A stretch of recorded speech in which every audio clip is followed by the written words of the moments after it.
Hello mga mads, mayong adlaw kanatong tanan. For today's video na pod mga mads, ako na pong i-share sa inyo ang among laag gahapon sa baybay. So nang laag ni mga mads sa baybay, kauban ang akong mga junakis kay mga ligo daw kuno sila og dagat. So unsa may atong buhaton as parent mga mads? So kita na pod ang taga bantay watcher na pod ta mga mads. Diri na pod mga hukab ni atong mga tutunlan og tumawag sa ilaha.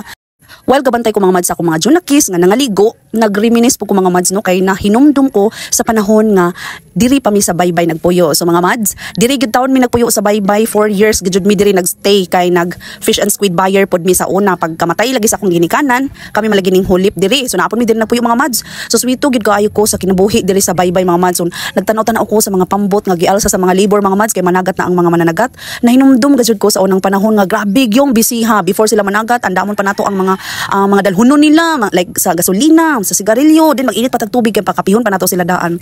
Grabe gyud ang akong experience diri mga mads. Usa gid ni sa hinungdan nganong ning come up gid ko ani nga negosyo mga mads. And then sa among pagbantay-bantay mga mads, nalingaw pod mi og lantaw-lantaw sa sunset kay usa pod sa purpose namo nganing adto pod mi sa baybay kay para pod makakuan pod mi sa sunset. So mao to mga mads, pag uli namo wa pod mi na alkansi kay nakadala pod mi isda. So ingana ra ba? So mga oras ta akong ka-share karon. So daghang salamat. Bye.